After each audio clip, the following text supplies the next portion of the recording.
What is going on, fellas? Today I am back with a video where I'll once again be discussing some of the things about the Trump assassination. So I previously made a video on this and it got like 0 views. But that's not why I'm making this one. The reason I'm making this one is because some new stuff is coming out, including the CIA director trying and failing to cover up for their failures, which pretty much their response proves that they absolutely wanted Trump to be killed on July 13th. So you may be asking yourselves, Malkiah, why all of a sudden do you care about Trump so deeply? Why are you, a YouTube kid who gets most of his views from making fun of rappers and taking things out of context? Well, I think the reason is because, I just really care about this country, and our nation's well-being. And okay, so I'm gonna stop yapping. Let's get into it. All right, so this is what I was looking for right here.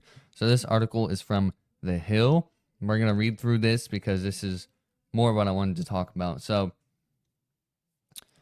let's go ahead. Secret Service Director Kimberly, whatever, I don't care to say her name properly because I don't respect her, honestly, said Tuesday that the sloped roof of the building climbed by the shooter had safety factor considerations, and that's why they decided to go in the building and not on it, because that's a smart idea, giving the criminal a vantage point. But you all get to stay inside the building nice and cozy as there's an active shooter on the roof, which they knew by now, by the way. Maybe he wasn't active yet, but he was going to be a shooter, like we saw from the timeline thing, right? 5:30. They already had the rangefinder out. And how exactly would being inside of it, unless there was some weird... No, not even that. No, they didn't have the vantage point covered. I was going to give them the benefit of the doubt, saying, oh, maybe there was a window that they could have used. No, they didn't cover the most important and strategic vantage point that there was. There is no excuse for this failure. Kimberly, you are a failure. Everyone who did not fight Kimberly on this, you are a failure. And then Trump Jr. said he knows a lot of Secret Service agents, and they're not worried about a sloped roof. All right, and then Trump continues, I can assure you these are, especially the guys that I've known, and some of them will be lifelong friends, they're not worried about a 5-degree pitch slope on a roof. Exactly, because like these dudes are tough. They're hard. They're like made for this. Don't take that out of context. This is what they sign up for. They sign up for danger. And this isn't even danger. It's literally like the slope of my forearm. That's how bad it was. Maybe. And he says, like, that's nonsense. That's not an excuse. Exactly. Trump Jr., bring that home. It's the dumbest excuse. And so he just said that again. But yeah, absolutely. And then so Trump points out, apparently in this article, to other locations that also had bigger slopes, right? Had no problem being on there.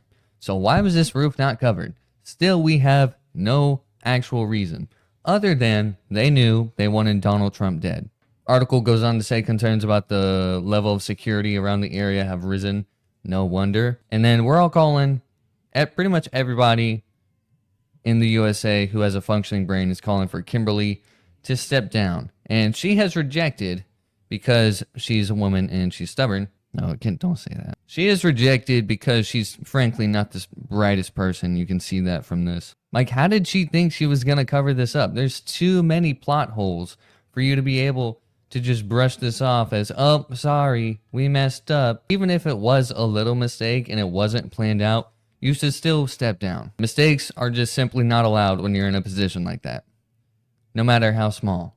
Because the smallest mistake could lead to the life of a firefighter being destroyed and their family being destroyed along with them. And then apparently Trump Jr., when asked about this, pointed to video footage of rally attendees who were also like, hey, this security is not it, chat. It's very inadequate. Somebody is bound to get hurt. And they just ignored it, obviously. And then so after all this goes down, Donald comes out at the RNC like a boss with the bandage over the ear. And so at the time I'm recording this, he's going to speak tonight. And my hope is that he's going to come on stage, start talking, and then just rip off the band-aid. That would be so tough. We all get to see how it's like all mangled up here. That would be so hard, dude. That and the picture of the fist, that would so tough.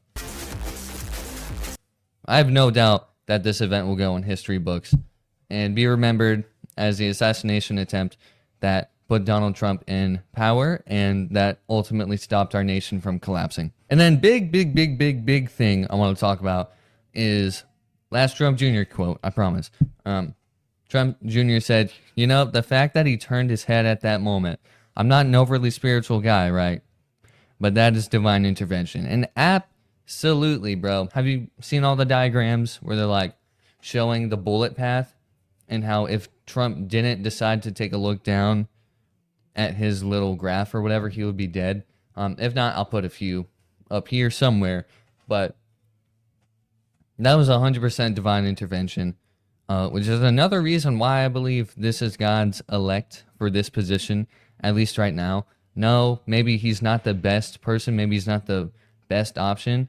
But at the very least, he's a tool that God's mighty hand will use to bring justice to our nation and completely turn it around from just the crap hole it's becoming, honestly. Actually, I'm not going to say America's a crap hole, because it's not.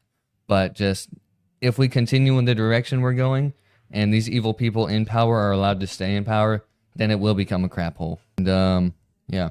I believe the only reason that Donald Trump survived this, honestly, is because we've seen revival. And not just like the basic, like, I don't know, the nice Sunday school version of revival, but like a real revival in the hearts of men and women across the nation, turning to God, repenting of their evil ways. And just like, honestly, I believe that's the only reason we have Donald Trump in this position right now. Yeah. Final remarks, I guess. Keep praying. Jesus loves you. Repent if you have not done that. And pray for our nation, boys. Peace out. CNN, I was going through their stuff because I want to be like as unbiased as possible in case some loser in the comments is like, oh, you're not using a valid news source. So I'm like, you know what, fine. I'll use CNN because I completely disagree with everything they say. But anyway, I was going through their stuff trying to find what I was going to talk about. And I scrolled upon something that says Secret Service calls attack on female agents baseless and disgusting. And I'm not even going to read this because you don't really need to. Because anybody... Oh, no. It got dark out of nowhere. Hold on. Okay. Because anybody who watched the video saw how useless that female on the stage with Trump was. She literally did nothing. All the men were protecting him. And she was like cowering. And then later got in and was like, oh yeah, I gotta protect this guy. But she couldn't do crap anyway because she's like half his height. It was just a bad situation. Like, and I'm not trying to hate on her, but she should not have been in that position at all. That was just a failure on the Secret Service's part again. So Kimberly Shieltool, I don't know how to say it. I don't really care though. Every time that she is found in public and is pressed on, why didn't you do a better job of securing Trump? Why didn't you make sure that there was no one on that building? She just walks away because she knows that if she says anything, it's going to be very apparent that she wanted Trump to die. It's already apparent already, but it would be more so. And then the one thing she did say proved it even more because she said, okay, so pretty much what happened was they asked, okay, why in the world was there not somebody already on that roof, making sure that no one else was getting on that roof and making sure that there was nobody else trying to, threaten the life of Trump? And she said, oh, well, we didn't want to endanger our service members because there's too much of a slope. I kid you not. The slope of the roof she was referring to is a 7-degree slope.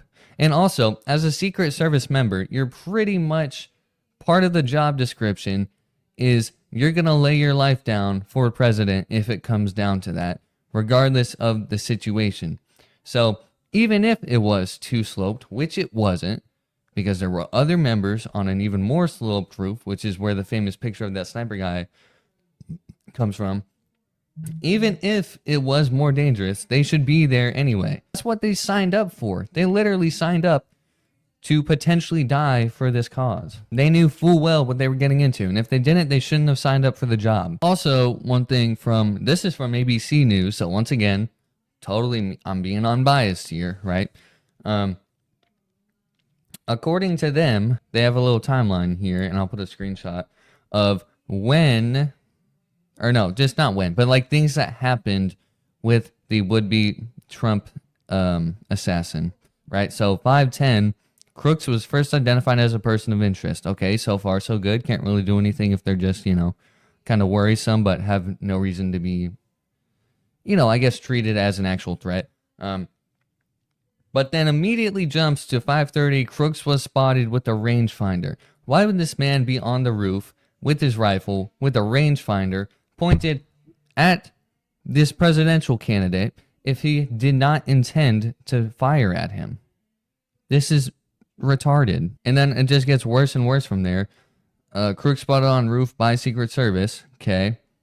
With his rifle still. He had his rifle there the entire time.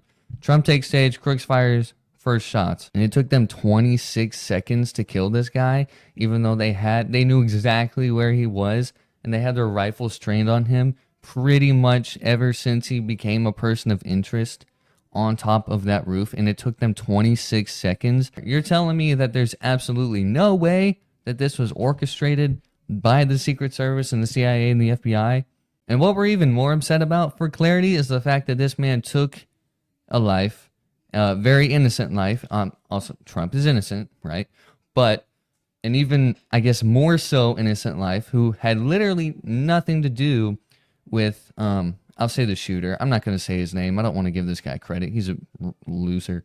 But yeah, he killed a father who loved his family, who died protecting his family. Completely innocent man. Had nothing to do with anything that was happening except for the fact that he was just happened to be there supporting someone who he thinks would be a good president. Rest in peace, Corey Comparator. He will not be forgotten.